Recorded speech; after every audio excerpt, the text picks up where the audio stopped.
한국은 후진국이라 호텔에서 나쁜 행동들을 한다. 절대 프랑스 호텔 오지 마. 여기 프랑스 파리에 큰 호텔을 운영하는 경영인이 있습니다. 그는 프랑스 올림픽 이후 호텔 경영이 부진을 하던 찰나 한국인들이 호텔에 물건을 부수고 다른 손님들에게 피해를 주며 호텔에 엄청난 피해를 주는 행동에 분노했다는데요. 이런 상황에서 그는 한국인들 제발 프랑스 오지 말라고 분노하며 괴로워하고 있습니다. 대체 한국인들이 프랑스 호텔에서 무슨 일을 한 것일까요? 자세한 사연 알아보겠습니다. 저는 한국 드라마가 저희 가족을 구할 거라고는 상상도 못했어요. 그런데 때로는 인생이 가장 좋은 방식으로 저희를 놀라게 하기도 하죠. 저는 미래라고 해요. 파리에서 우리 가족의 호텔을 운영하고 있어요. 그 호텔은 조용한 거리 한쪽에 자리 잡은 아늑한 곳인데 파란 창문틀과 꽃상자가 창마다 달려 있어요. 관광객들이 아침 햇살이 벽에 비치는 걸 보고 사진을 찍기도 해요. 저희는 영화 배우들이 묵는 그런 크고 화려한 호텔은 아니지만 아늑하고 환영받는 분위기로 유명했어요. 적어도 예전에는 그렇게 알려져 있었죠. 대부분의 날은 해가 뜨기 전에 일어나서 모든 것을 점검해요. 로비를 걸어 다니면서 낡은 의자들을 고치고 청동 장식들이 반짝이는지 확인하죠. 아침 햇살이 긴 창문을 통해 들어오면 그 빛이 어두운 나무 바닥에 패턴을 만들어내요. 이 바닥은 제 할아버지가 50년 전에 깔았던 거예요. 가끔씩 바닥의 다른 자리를 손으로 만져보며 그 자리에 몇천 명의 발자국이 남았을까 생각해요. 호텔 운영은 쉽지 않지만 저는 문제 해결에 능숙해요. 새벽 3시에 추가 베개가 필요하다면 제가 가요. 폭염 속에서 에어컨이 고장나다면 누구에게 연락해야 할지 딱 알죠. 짐 분실이 생겼다면 파리의 모든 공항에 연결고리가 있어요. 그런데 가장 큰 문제인 바로 우리 가족이 무너져 가고 있다는 문제는 제가 해결할 수 없다는 게 정말 아파요. 보세요. 손님들에게 행복한 기억을 주던 그 호텔이 이제는 저희에게 감옥처럼 느껴져요. 아버지는 매일매일 책을 들여다보며 끝없이 숫자를 확인하고 또 확인해요. 사무실 문은 항상 닫혀 있고 문이 열리면 대개 아버지가 뭔가에 화가 나 있을 때예요. 지난 1년 동안 아버지의 머리가 더 많이 새었고 눈가의 주름은 더 이상 웃음에서 온 게 아니에요. 어머니는 여전히 정상적인 모습을 유지하려 애쓰세요. 하지만 저도 어머니가 얼마나 피곤한지 알아요. 예전에는 가족 저녁 식사를 위해 전통적인 프랑스 요리를 사랑스럽게 만들던 어머니였죠. 그 향긋한 허브와 버터 냄새로 호텔 위의 아파트를 채웠었어요. 그런데 요즘엔 음식도 거의 입에 대지 않으시고 아버지가 핸드폰을 들여다보며 호텔 리뷰를 확인하는 걸 지켜보시죠. 저는 예전에는 모든 게 달랐다는 걸 기억해요. 10년 전 우리 가족의 저녁 식사는 영화의 한 장면 같았어요. 모두가 서로 얘기하고 흥미로운 손님들에 대한 이야기를 나누며 아버지의 엉터리 농담에 웃기도 했죠. 어머니는 특제 초콜릿 무스를 내오시고 우리는 누구에게 스푼을 돌려줄지 다투었어요. 그때의 호텔은 마치 우리만의 특별한 왕국 같았어요. 하지만 점차 해가 갈수록 뭔가가 변했어요. 아마 큰 호텔 체인들과의 경쟁 압박이나 예전보다 더 크게 상처를 주는 나쁜 리뷰들 때문이었을 거예요. 아니면 팬데믹 이후로 관광이 변화하면서 사람들이 더 많은 할인과 특별한 가격을 원해서일 수도 있겠죠. 그 무엇이든 아버지는 점점 제가 아는 사람이 아닌 사람처럼 변해버렸어요. 가장 마음 아픈 건 아버지가 우리 한국 손님들을 대하는 태도예요. 처음에는 작은 댓글들이었지만 이제는 그것이 집착으로 바뀌었어요. 그 사람들이 우리 평판을 망치고 있어. 아버지는 리뷰 사이트를 뒤지며 중얼거리세요. 별 2개짜리 가격에 5개짜리 서비스를 원해. 모든 불만과 나쁜 리뷰, 할인 요청이 한국 손님들에게서 오면 그건 아버지가 생각하기에 모든 문제의 원인이 되어버려요. 저는 아버지와 이런 문제에 대해 얘기해 본 적이 있어요. 한국 손님들이 오히려 평균적으로 더 높은 평점을 준다는 통계도 보여줬고 대부분이 얼마나 정중하고 배려심이 깊은지도 강조했어요. 하지만 아버지는 듣지 않으세요. 마치 호텔의 어려움을 누군가에게 떠넘길 필요가 있는 것처럼 그가 선택한 희생양은 바로 한국 사람들인 거죠. 아이러니하게도 우리 가족이 함께 시간을 보내는 유일한 순간은 한국 드라마를 볼 때예요. 어느 날 밤 채널을 돌리다 우연히 시간 여행을 하는 셰프에 관한 멋진 드라마를 발견했어요. 그 드라마가 정말 눈을 사로잡았죠. 영화처럼 아름다운 촬영 기법과 그 몰입도 높은 이야기 덕분에 어머니가 옆에 앉아 있는지도 몰랐어요. 그 다음 날 밤, 어머니가 또 다른 에피소드를 볼 수 있냐고 물어보셨어요. 그리고 기적처럼 아버지도 합류하셨죠. 아버지는 그냥 눈을 잠깐 붙였다고 하시지만 저도 아버지가 화면을 힐끗 보는 걸 봤어요. 이제 우리는 대부분 밤마다 함께 그 드라마를 보면서 사랑과 가족에 관한 이야기를 따라가고 있어요. 그 이야기는 예전 우리가 함께했던 시간들을 떠올리게 해줘요. 하지만 TV가 꺼지면 마법은 깨져요. 아버지는 다시 사무실로 가시고 어머니는 부엌으로 돌아가세요. 저는 그 드라마로 우리를 하나로 묶어주던 그 문화가 현실에서는 우리를 이렇게 갈라놓는 게 도대체 왜 그런 건지 궁금해져요. 이 이야기에 더 깊은 뭔가가 있을 거예요. 그걸 알아내고 싶어요. 이 단절이 우리 가족을 완전히 망가뜨리기 전에요. 호텔은 우리 가족의 유산이지만 이제는 어떤 것들이 비즈니스보다 더 중요하다는 걸 깨닫고 있어요. 때로는 진짜 문제는 우리가 생각하는 게 아니고 해결책은 가장 예상치 못한 곳에서 나오는 거예요. 마치 파리의 조용한 밤에 켜진 한국 드라마처럼 우리가 서로에게 다시 돌아갈 길을 보여줄 수도 있죠. 저는 호텔 프런트 데스크에 서서 아침 햇살이 커다란 창문을 통해 반짝이는 대리석 바닥에 비치는 모습을 지켜봤어요. 우아한 샹들리에는 벽에 춤을 추는 듯한 무늬를 만들었지만 그 아름다움조차 제 가슴 속 무거운 기분을 떨쳐내지 못했어요. 한때 평화로웠던 우리 호텔은 이제 긴장이 감도는 곳이 되었고 저는 더 이상 그걸 무시할 수 없었어요. 미래. 아버지의 목소리가 로비를 가로질러 울려 퍼졌어요. 저는 그가 저를 향해 성큼성큼 걸어오는 모습을 보고 몸을 돌렸어요. 얼굴은 분노로 붉어 있었고 손에는 불만 제기서가 한 움큼 들려 있었어요. 이걸 봐. 304호는 외출하는 동안 하루 종일 에어컨을 틀어놨고 412호는 또 방에서 음식을 만들려고 했고 이제 506호는 전망이 완벽하지 않다고 할인을 요구하고 있어. 저는 깊게 숨을 들이쉬며 차분하게 말했어요. 아버지, 이런 일은 모든 손님들에게 일어날 수 있는 일이잖아요. 지난달에 그 미국 가족이었을 때도 이건 달라. 아버지가 제 말을 끊으며 서류를 책상 위에 던졌어요. 이 한국 관광객들, 우리 호텔을 망치고 있어. 아버지의 목소리에는 좌절감이 묻어 있었고 눈 밑에 다크서클이 날이 갈수록 깊어지는 게 보였어요. 저는 아버지가 어깨를 축 늘어뜨리고 가는 모습을 지켜봤어요. 한때 우리 가족의 자랑이었던 호텔은 이제 어려움을 겪고 있었어요. 복도에 있던 고급스러운 벽지는 예전만큼 밝지 않았고 카펫도 곳곳이 닳고 있었어요. 심지어 단골 손님들까지 그 변화를 알아챘어요. 저는 홀로 데스크에 앉아 회계장부를 꺼냈어요. 숫자들이 아버지가 믿고 있는 이야기와는 다른 이야기를 하고 있었어요. 우리의 수익은 한국 관광객 때문이 아니라 지난 3년 동안 꾸준히 줄어들고 있었어요. 저렴한 호텔들이 늘어나고 온라인 예약 사이트들이 높은 수수료를 부과하며 유지 비용이 급증한 게 진짜 원인이었어요. 그날 오후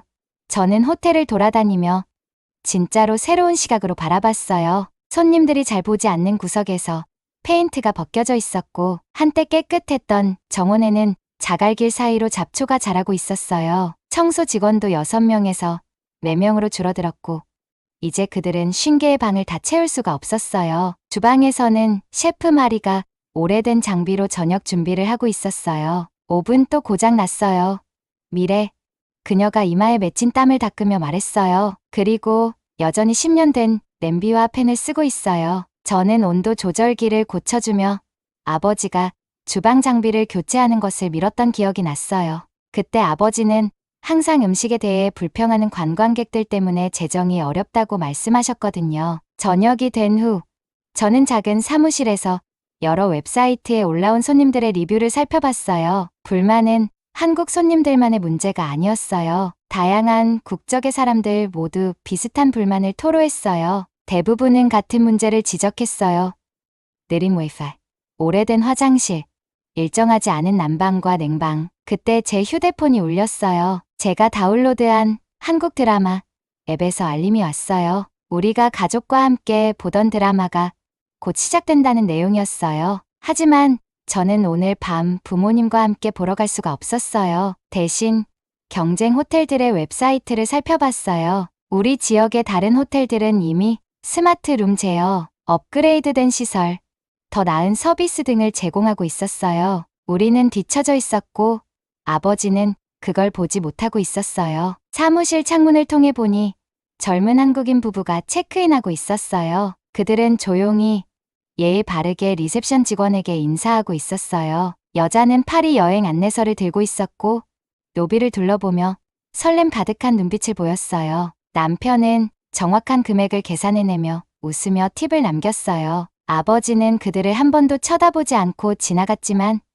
저는 그들이 아버지가 보지 못한 모습, 즉 파리 여행을 기대하며 우리 호텔에서 좋은 추억을 만들고 싶어하는 평범한 손님들이라는 걸 알았어요. 그들이 우리의 문제의 원인이 아니었어요. 그들도 다른 손님들과 다를 바 없이 존경받고 좋은 서비스를 받을 자격이 있었어요. 그날 밤 프런트 데스크를 잠그며 저는 결심했어요. 아버지에게 진실을 보여줘야겠다고요. 우리의 호텔 위기는 국적이나 문화의 문제가 아니라 적응과 변화의 문제였어요. 이제 남 탓을 그만하고 진짜 문제를 해결해야 했어요. 저는 공책을 꺼내 리스트를 만들기 시작했어요. 필요한 수리, 교체할 장비, 업그레이드해야 할 서비스들. 그 총액을 보니 머리가 어지러웠지만 어쨌든 어디서부터 시작해야 할지 알았어요. 그때 가족과 함께 봤던 한국 드라마에서 자주 나오는 장면이 떠올랐어요. 드라마 속 가족들이 함께 힘을 합쳐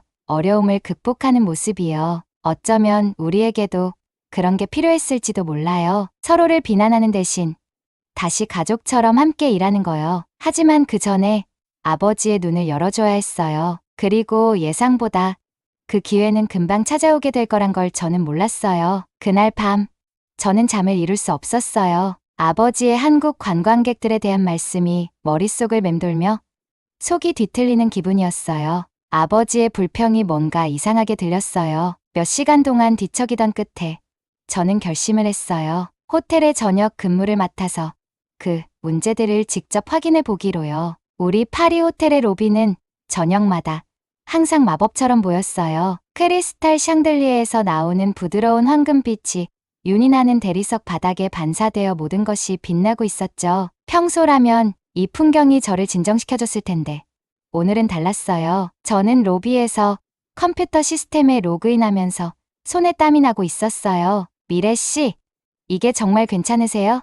저녁 근무를 마치려던 소피가 가방을 챙기며 물었어요. 저녁 근무는 꽤 힘들어요. 저는 자신 없는 느낌을 감추고 고개를 끄덕였어요. 여기서 무슨 일이 일어나고 있는지 알아야 해요. 첫 몇 시간은 조용했어요. 평소처럼 체크인과 추가 수건 요청 정도였죠. 그런데 8시쯤 상황이 달라졌어요. 관광객 6명이 우리의 평화로운 로비로 떠들썩하게 들어왔어요. 그들은 큰 여행 가방을 끌고 서로 말을 주고받으며 다가왔어요. 제 심장이 두근거리기 시작했어요. 아버지가 불평했던 바로 그런 행동들이었어요. 저는 깊은 숨을 쉬고 가장 전문적인 미소를 지으며 말했어요. 노랑 호텔에 오신 것을 환영합니다.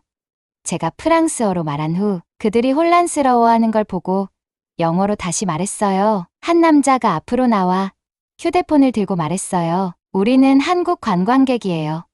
번역 앱을 통해 그렇게 말했죠. 한국인에게 특별 할인이 있죠? 뭔가 이상했어요. 엄마랑 한국 드라마를 많이 봤던 저로서는 그들의 억양이 제가 아는 한국어와 달랐다는 걸 알 수 있었어요. 그들이 행동하는 방식도 우리가 보통 접하는 예의 바르고 조용한 한국 손님들과는 달랐어요. 저는 계속 전문적인 태도를 유지하면서도 그들을 지켜봤어요. 체크인을 처리하면서 그들은 계속 떠들었고 가끔 로비의 다른 사람들에게 큰 소리로 이야기했어요. 한 여성은 로비에서 사진 촬영을 금지하는 표지판이 있음에도 불구하고 계속 스마트폰으로 촬영하고 있었죠. 객실은 3층에 있습니다.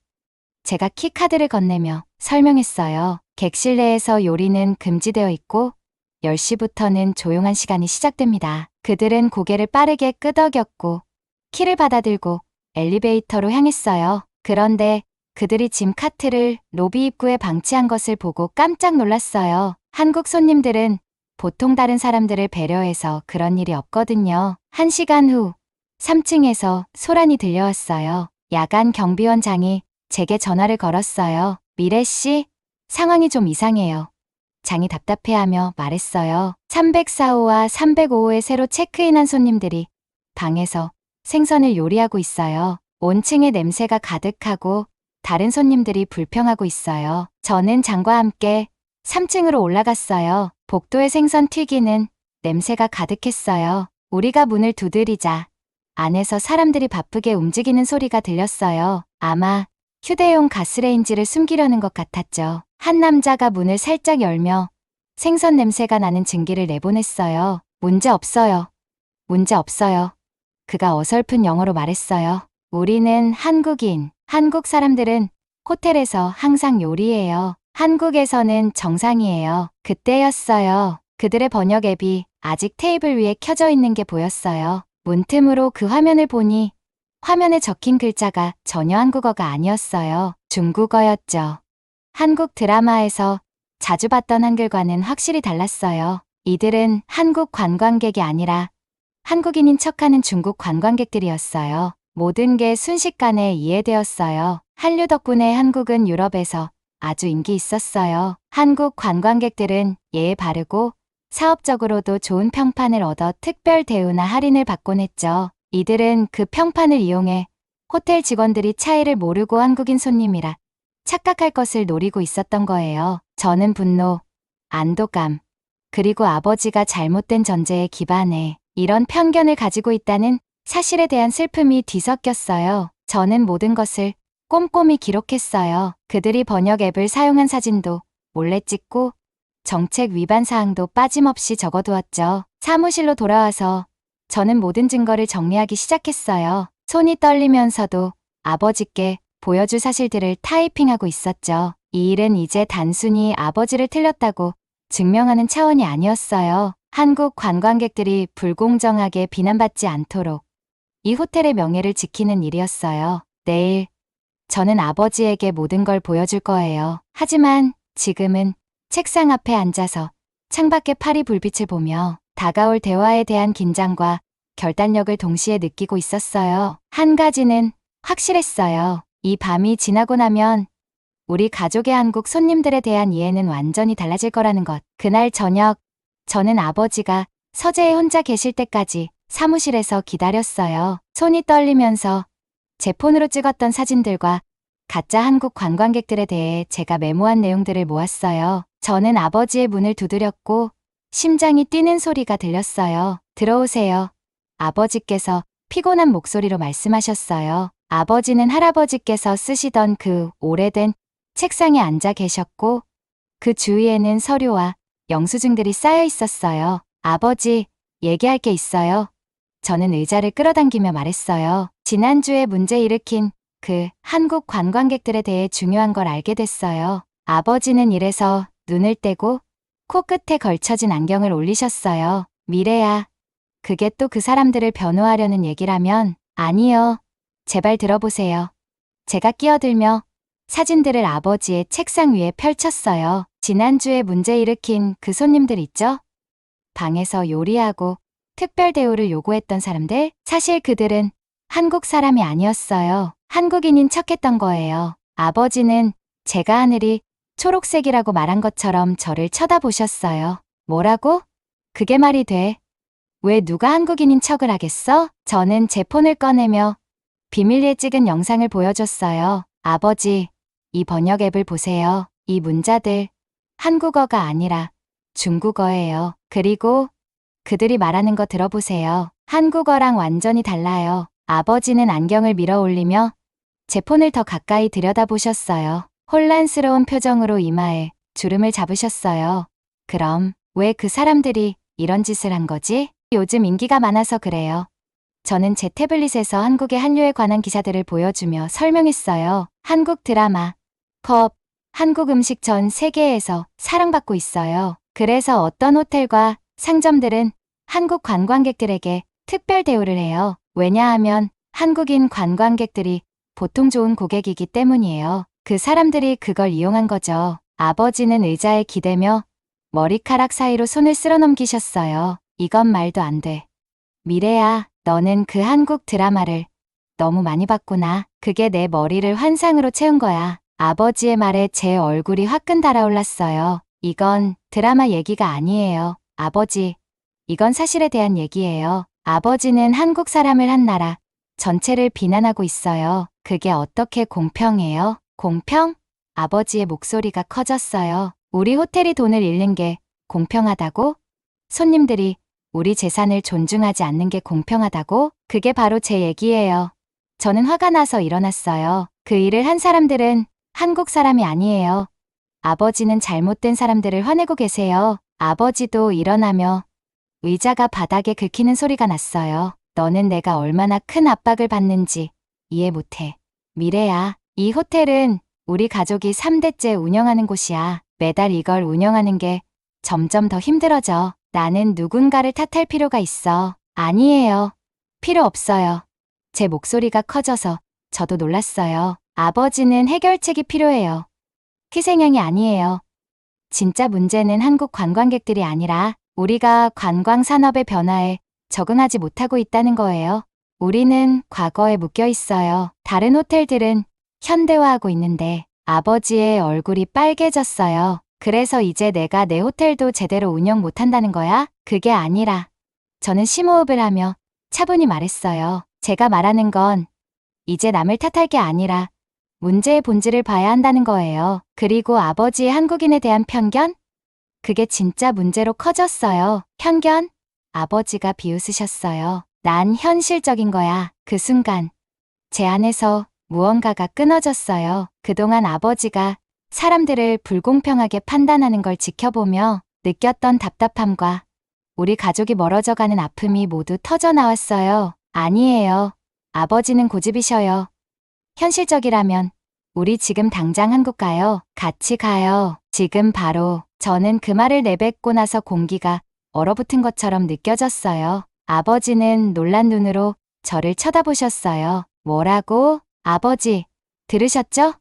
저는 노트북을 꺼내며 말했어요. 같이 한국 가요. 직접 가서 그 나라를 보고 그렇게 쉽게 판단하는 사람들을 만나보세요. 만약 제가 한국 문화나 한국 사람들에 대해 틀렸다면 다시는 이 얘기 꺼내지 않을게요. 하지만 내가 맞다면 저는 그 말을 끝내지 않았어요. 아버지는 한동안 저를 쳐다보셨어요. 벽에 있는 시계 소리가 고요한 가운데 크게 들렸어요. 결국 아버지가 조용하지만 단호한 목소리로 말씀하셨어요. 알았어. 비행기 표 예약해. 저는 이미 키보드를 두드리기 시작했어요. 정말요?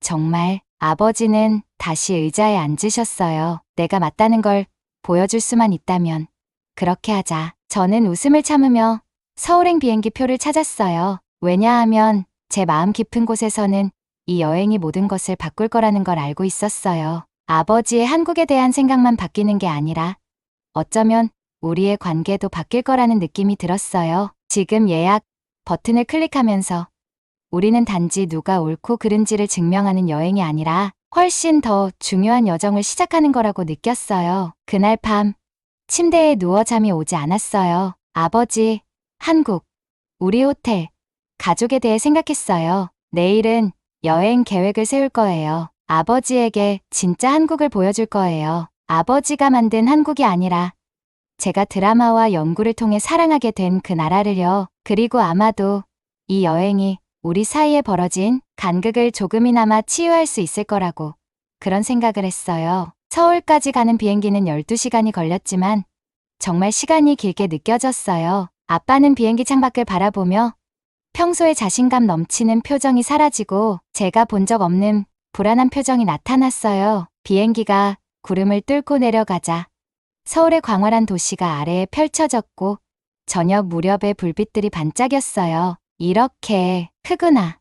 아빠가 창문에 얼굴을 붙이며 중얼거렸어요. 저는 웃으면서 파리 호텔에서 아빠가 항상 강한 척하던 모습이 떠올랐어요. 지금은 마치 호기심 많은 아이 같아 보였어요. 인천공항을 나서자 따뜻한 봄바람이 우리를 부드럽게 감쌌어요. 우리는 공항철도를 타고 서울역으로 갔어요. 기차는 매우 깨끗하고 좌석도 편안하고 창문도 컸어요. 맞은편에는 교복을 입은 고등학생들이 앉아 있었고 한 노인이 탑승하자 그 학생들이 바로 일어나 자리를 양보했어요. 아빠는 그 작은 친절을 보고 눈썹을 치켜 올리며 지켜봤어요. 우리 호텔은 인사동에 있었는데 파리의 호텔과는 많이 달랐어요. 화려한 프랑스식 가구와 크리스털 샹들리에 대신 천장에는 간단한 나무 빔이 가로질러 있고 전통적인 종이문이 공간을 나누고 있었어요. 프론트 직원들은 우리가 도착하자 깊게 인사를 하며 아빠는 그 존경의 표현에 다소 불편해 보였어요. 왜 이렇게 자꾸 인사를 하지?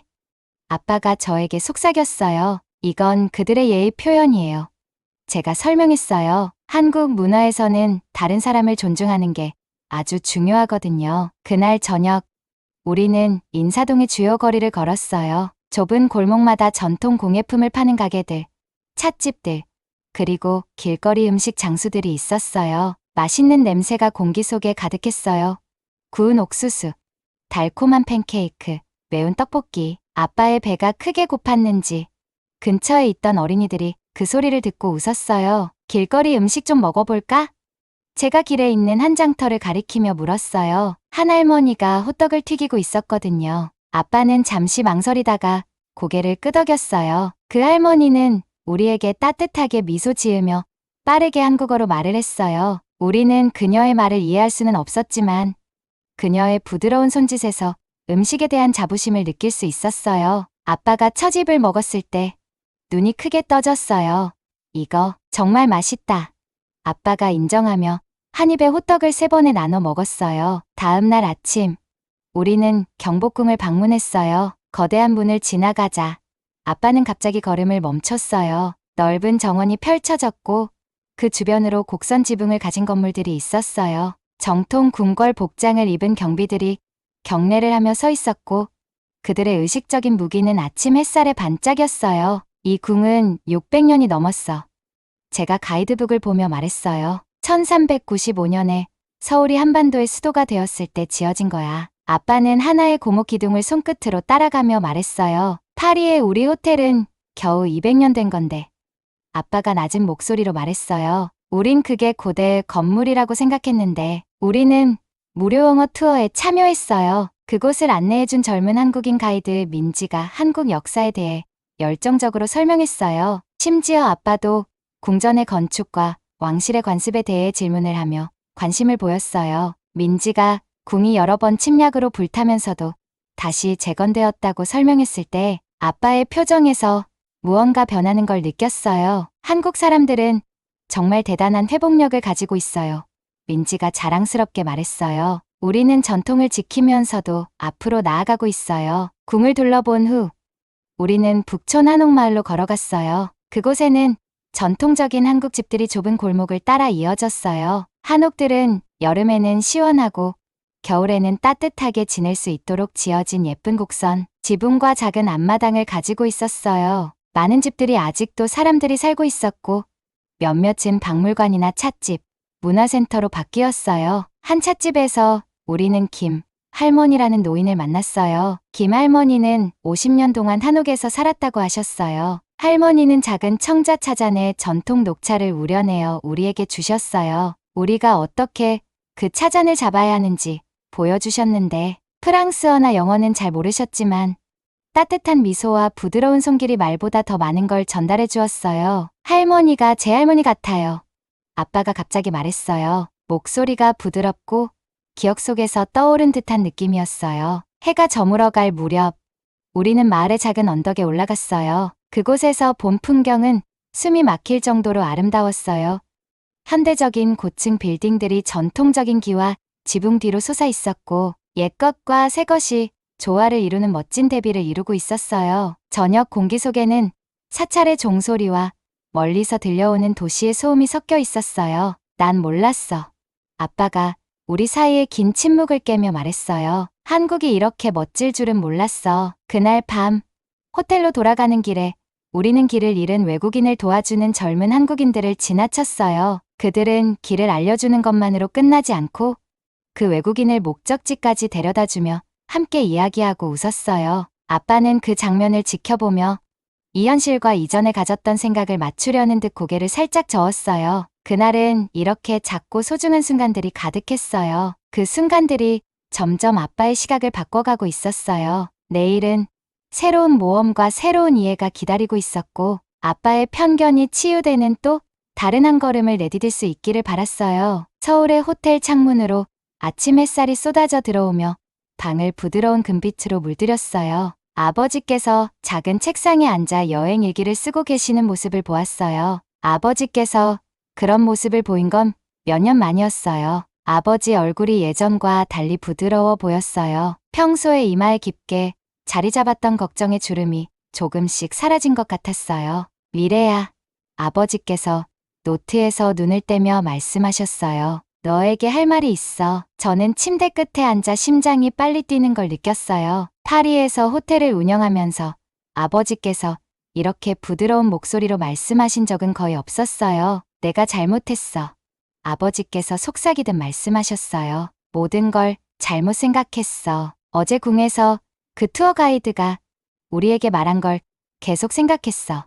아버지께서 말씀하셨어요. 한국 사람들은 정을 믿는다면서 사람들 사이에 깊은 감정적인 연결을 말이지. 내가 가는 곳마다 그걸 느꼈어.